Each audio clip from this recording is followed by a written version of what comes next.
ALTA wants Okay. to limit the amount of payment information. And here I agree with them completely. One of the Yeah. problems with the real estate rule is that when we get around to payment information, it's asking for the total consideration involved in the transaction. And that's not a phrase that the title industry really uses. The title Right. industry talks about purchase price and cash to close. We Right. know those words.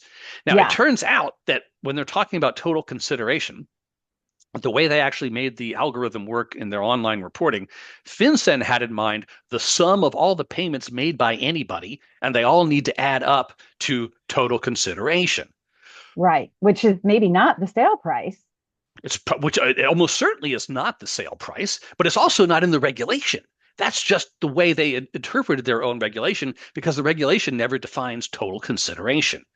Right. If I was the king of FinCEN, I would define total consideration in some logical way and then ask you to demonstrate how the sum of all the payments adds up to that. There you Right. go. And I think that by itself would introduce a lot more clarity into the process and would probably help people who had some challenges when the rule was in effect.